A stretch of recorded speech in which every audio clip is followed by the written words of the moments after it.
Hello बच्चों, high school की science का इलेक्ट्रिसिटी वाला जो चैप्टर है उसकी हमने आपके लिए एमसीक्यू प्रश्नों की सीरीज़ चला रखी है। तो क्वेश्चन नंबर 28 उसके बाद आप देखेंगे। इससे पहले वीडियो में क्वेश्चन आ चुके हैं आपके। आज जो है इसका पार्ट 3 है। अब हम आपके सामने पार्ट 3 लेकर आए हैं और क्वेश्चन नंबर 28 चलेगा। अब आपका देखिएगा। In a conductor 10 ampere of current is following will be amount of charge following in the 2 second corresponding to it। तो आपसे कह रहा है इसमें हमें चार्ज बताना है। तो आई कितना है, 10 एम्पियर है और टाइम कितना है इसका, 2 सेकेंड है। तो Q बराबर होता है आई टी 10 गुना 2, ये हो गया आपका 20 गुलाम। तो Q बराबर हो गया हमारा 20 गुलाम। इसका सी जवाब सही है। इसके बाद नेक्स्ट देखेंगे। ये आपसे कह रहा है the number of joule in 1 kilowatt घंटा। तो 1 किलोवाट घंटा में कितने जूल होते हैं। तो क्वेश्चन नंबर 29 में देखेंगे आप। तो 1 किलोवाट घंटा, तो 1 किलोवाट घंटा, तो 1 किलोवाट घंटा बराबर होता है, 1 किलो का मतलब होता है 1000 वाट, इंटू 1 घंटे में होती है 3600 सेकंड। तो अब आप देखेंगे वाट किसकी यूनिट है, जूल पर सेकंड। तो ये हो जाएगा 36 गुना 3 और 2 5, 10⁵5 वाट इंटू सेकेंड। तो हम पॉइंट लगा देंगे 3.6 10⁵5, ये हो जाएगा आपका जूल। 10⁶, 3.6 into 10⁶ joule. अब देखेंगे कौन सा विकल्प सही है। तो इसका आंसर सही होगा आपको 3.6 10⁶ जूल, ए विकल्प सही है। इसके बाद आप नेक्स्ट देखेंगे क्वेश्चन नंबर, आप देखेंगे 30। If the unit of power, work and time are represented by x1 x2 and x3 respectively, then which of the following relation is correct. इनमें बताना कौन सा रिलेशन जो है वो करेक्ट है। तो ये नु कहना चाह रहा आपसे, पावर इनकी यूनिट को रिप्रेजेंट करते हैं x1 x2 x3। अब आप देखेंगे पावर का जो फॉर्मूला होता है वो होता है वर्क डन अपॉन में टाइम। अब यहाँ पावर का जो है वो है x1 इजिकल टू, और ये हो जाएगा आपका x2 और ये हो जाएगा आपका x3। तो अब इसमें देखना कौन सा रिलेशन ठीक है। तो इसकी इंटू यहाँ हो जाएगी x1 into x3 is equal to x2। अब आप ऐसा देखेंगे कौन सा विकल्प ठीक है, जिसमें ये आता है x1 इंटू x3 बराबर x2। तो x1 into x3 is equal to x2, इसका बी विकल्प सही है। इसके बाद नेक्स्ट देखेंगे आप क्वेश्चन नंबर 31। तो 30 का आंसर में बी सही है। Unit of electric power, electric power की यूनिट क्या होती है। तो इलेक्ट्रिक पावर की यूनिट होती है वाट। इसके बाद देखेंगे unit of electric energy, electric energy की, इलेक्ट्रिकल एनर्जी की यूनिट क्या होगी, वाट, किलोवाट पर हावर, किलोवाट हावर, ये हो जाएगा इसका डी। अब आपके पास देखो टेबल है जो हमें मैचिंग करनी है। ए कॉलम ए है और कॉलम बी है, इसमें मैचिंग करनी है आपको। तो इलेक्ट्रिकल रजिस्टिविटी का जो यानी यूनिट है वो है ओम मीटर। पहला तो आपका मिलेगा फोर्थ से, यानी हम इसके कोड वर्ड को बनाएंगे। तो पहला जो मिला है, पहला मिलेगा फोर्थ से, ठीक है जी। इसके बाद है इलेक्ट्रिक पोटेंशियल डिफरेंस। तो इलेक्ट्रिक पोटेंशियल में जूल पर गुलाम, दूसरा जो मिलेगा वो मिलेगा तीसरे से, दूसरा मिलेगा तीसरे से। इलेक्ट्रिकल एनर्जी, तो इलेक्ट्रिकल एनर्जी वाट और हावर होती है, यानी कि तीसरा मिलेगा पहले से और चौथा मिलेगा आपका इलेक्ट्रिक चार्ज का हो जाता है, नहीं, तीसरा मिलेगा दूसरे से, तीसरा दूसरे से मिलेगा और चौथा मिलेगा पहले से। तो अब देखो पहला जो मिला है वो किससे मिला है, पहला मिला है चौथे से। तो पहला मिला है चौथे से और दूसरा मिला है तीसरे से, दूसरा मिला है तीसरे से और तीसरा मिला है दूसरे से और चौथा मिला है पहले से। इसका डी जवाब सही है, इसका डी विकल्प ठीक है। इसके बाद नेक्स्ट आएगा question number 34। In which of the following wire domestic electric distribution of the fuse wire connected in series. तो आपसे कह रहा है in which of the following wire domestic electrical distribution is the fuse wire connected in series. Earth of connecting wire, natural wire, none of these, live wire. 34 में कह रहा है ना, in which of the following wire, domestic wire में जो fuse है वो कौन सी वायर से कनेक्ट होता है, तो ये होता है लीव वायर से कनेक्ट। इसके बाद आएगा नेक्स्ट क्वेश्चन। तो क्वेश्चन नेक्स्ट है आपका, in a electrical circuit unit of potential difference between and through resistance is. तो पोटेंशियल डिफरेंट की यूनिट क्या होगी, वोल्ट। सी सही है।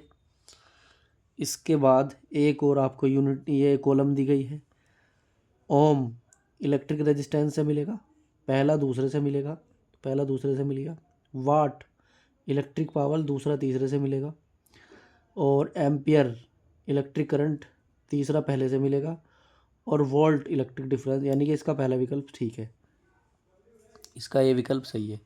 इसके बाद आपको ये दिया गया है, इसको भी हमें मैचिंग करना है। तो आप देख पा रहे हैं, ये आपको ये सिंबल दिए गए हैं, 4 सिंबल हमें दिए गए हैं। इसमें आप देखेंगे, इसमें बच्चों 4 सिंबल दिए गए हैं, 2 ये हैं यहाँ पे। तो ये तीसरा जो सिंबल है, ये तो सेल को बताता है, और ये आपको बताता है वायर क्रॉसिंग को बताता है। तो ये तो है सेल का, ठीक है जी, ये वायर क्रॉसिंग है। और पहला है, यहाँ आप देखेंगे ये वाला पहला जो है वो है वेरिएबल रेजिस्टेंस का, इसमें दिया है ना, वेरिएबल रेजिस्टेंस का है। और ये हो गया आपका एमीटर का। तो हम इसके मैचिंग कैसे करेंगे, पहला मिलेगा चौथे से, तो पहले में देखो, पहला जो है वो किसका है, वेरिएबल रेजिस्टेंस का, पहला तीसरे से मिलेगा। तो ये रहा पहला तीसरे में, पहला तीसरे में, पहला तीसरे में, पहला तीसरे में, तो पहला तीसरे से मिल गया। दूसरा मिलेगा एमीटर से, दूसरा मिलेगा चौथे से, तो दूसरा चौथे से हो गया। और तीसरा मिलेगा पहले से, तीसरा मिलेगा पहले से, तो तीसरा पहले पे कहाँ मिल रहा, देखो दूसरा चौथे पे मिल रहा है ना। तो आप देखेंगे इसमें भाई, पहला जो मिल रहा है वो तीसरे पे मिल रहा है, दूसरा मिल रहा है चौथे से, तो दूसरा मिल रहा है चौथे से, कहाँ है, ये रहा। और जो तीसरा है वो मिल रहा है दूसरे से, ठीक है। और जो चौथा है वो मिल रहा है पहले से। इसका ए विकल्प ठीक है, इसका ए विकल्प सही है। इसके बाद है नेक्स्ट। अब इसमें बताना, देखिएगा ये भी आपको कॉलम दी गई है, वोल्ट मीटर का सिंबल पहला मिलेगा तीसरे से, ये जाएगा तीसरे पे। रेजिस्टेंस ये पहले पे जाएगा, ये रहा। प्लग की ये जाएगा आपका चौथे पे, और ये जाएगा तीसरे पे। तो पहला तीसरे पे है, पहला जो है तीसरे पे है, कहाँ है, पहला तीसरे पे है, और दूसरा पहले पे है, और तीसरा दूसरे पे है, गलत। तीसरा जो है चौथे पे है, और चौथा किस पे है, सेकंड पे है, इलेक्ट्रिक सेल। तो यानी इसका डी विकल्प ठीक है, इसमें डी विकल्प आएगा। नेक्स्ट क्वेश्चन देखेंगे आप। इसके बाद है नेक्स्ट, आपको ये दिया गया है कौन सा रिलेशन ठीक है, क्वेश्चन नंबर 39। तो क्वेश्चन नंबर 39 में आप देखेंगे, तो क्वेश्चन नंबर 39 में आप देख पा रहे हैं, 39 का जो रिलेशन है, एच इज इक्वल टू होता है I square R1, H is equal to होता है आई स्क्वायर R1। तो आई स्क्वायर इसमें आ रहा है ना, तो सी सही है। और question number 40, the current following in an electric bulb 110 वाट, 110 वाट हमें पावर दिया गया है, P बराबर दिया गया है 110 वाट, और वोल्टेज दिए गए हैं 220। आपसे निकलवा रहा है ये electric source current following, current निकलवा रहा है आपसे। इसमें V की वैल्यू दी गई है 220 वोल्ट, I निकालना आपको। तो I निकालने के लिए P इज इक्वल टू होता है VI, P is equal to VI होता है, तो I इज इक्वल टू हो जाएगा P अपॉन में V, P by V। P कितना है 110, 110 अपॉन में V है 220, तो ये कटेगा 2 बार, तो 1/2 एम्पियर, यानी कि 0.5 ampere. I is equal to आ गया 0.5 एम्पियर। तो इसका डी जवाब ठीक है। Electric current in an electric kettle is the triple heat produce in the kettle is become.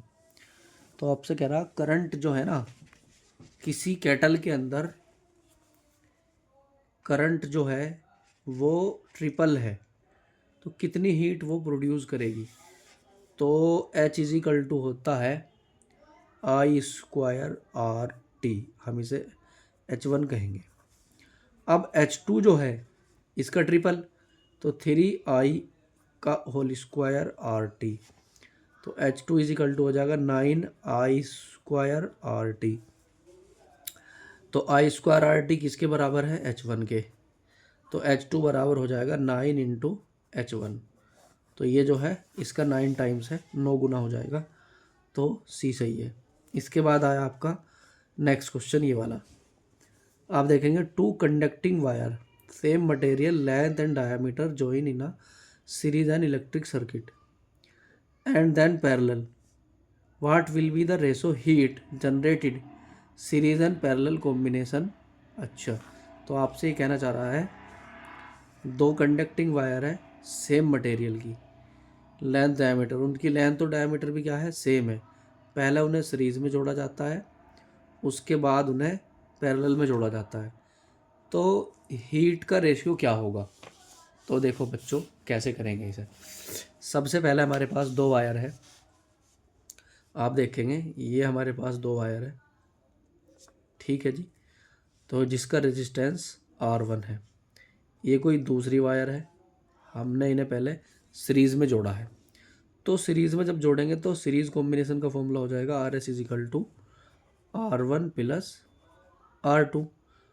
इनका जो है R1 बराबर R2 बराबर कितना हो गया, R है, मान लो रेजिस्टेंस R है, तो ये हो जाएगा RS is equal to R plus R, तो ये हो जाएगा 2R। RS is equal to 2R हो गया। अब हम इन्हें जोड़ देंगे पैरेलल कॉम्बिनेशन में, तो 1/RP, पैरेलल में जोड़ेंगे तो 1/R1 प्लस 1/R2, तो 1/R प्लस 1/R, तो ये हो जाएगा 2/R, 1/RP पैरेलल कॉम्बिनेशन में, तो RP इज इक्वल टू हो जाएगा R/2, R/2। अब हम निकाल लेंगे सीरीज कॉम्बिनेशन में, H is equal to V²T upon में RS। इसी तरह से HP सीरीज कॉम्बिनेशन में हीट और HP पैरेलल कॉम्बिनेशन में हीट, V²T अपॉन में RP, हम दोनों का रेशो बना देंगे, तो HS upon HP, series combination में हीट और पैरेलल कॉम्बिनेशन में हीट, तो ये हो जाएगा आपका V²T अपॉन में RS, उल्टा करेंगे RP अपॉन में V²T, V²T से V²T कट गया, RP upon RS, RP upon RS। RP कितना है, R/2, तो R/2 इंटू RS कितना है 2R, 2 से 2 कट गया, तो ये आ गया कितना 1/4, यानी 1/4। सीरीज़ और पैरेलल कॉम्बिनेशन में हीट का जो रेशो आया 1/4 आया। तो पहले अब ये देख लेंगे सीरीज एंड पैरेलल कॉम्बिनेशन में क्या होगा, तो 1/4, इसका CV जवाब सही है। इसके बाद आप देख रहे हैं इसमें एक कॉलम और आई है, ओम मीटर रजिस्टिविटी है, तीसरे पे जाएगा, वाट ये इलेक्ट्रिक पावर दूसरे पे जाएगा, कूलाम चार्ज है चौथे पे जाएगा, ओम ये रेजिस्टेंस है पहले पे जाएगा। तो पहला तीसरे पे जा रहा है, पहला जो है तीसरे पे जा रहा है, तो पहला तीसरे पे कौन से विकल्प में है, पहला तीसरे में पहले विकल्प है, तो इसका ए विकल्प ठीक है। इसके बाद आ गया किलोवाट घंटा यूनिट ऑफ, तो किलोवाट घंटा किसकी यूनिट है, तो किलोवाट घंटा है बच्चों इलेक्ट्रिक पावर की नहीं, किलोवाट घंटा इलेक्ट्रिक करंट नहीं, इलेक्ट्रिक चार्ज, इलेक्ट्रिक एनर्जी की यूनिट है, सी जवाब सही है इसका। इसके बाद आपका नेक्स्ट क्वेश्चन है जो अब आपके एमसीक्यू जो है समाप्त हो जाएंगे। देखिएगा, आज एमसीक्यू समाप्त हो जाएंगे। A material very large resistance is called. कौन सा मटेरियल ऐसा है जो क्या है, सबसे ज़्यादा रेजिस्टेंस रखता है? इंसुलेटर। ये इसकी पहली वीडियो में भी आया था क्वेश्चन। इसके बाद है नेक्स्ट, आप देख पा रहे हैं ये वाला MCQ. In a house electricity is supplied 200 volt to electric bulb of resistance 100 ohm and 200 ohm. Use daily, 1 घंटा daily consumption of electric power is. अच्छा जी, तो हमें इसकी बतानी है कितनी यूनिट ये रोज़ खर्च करेंगे।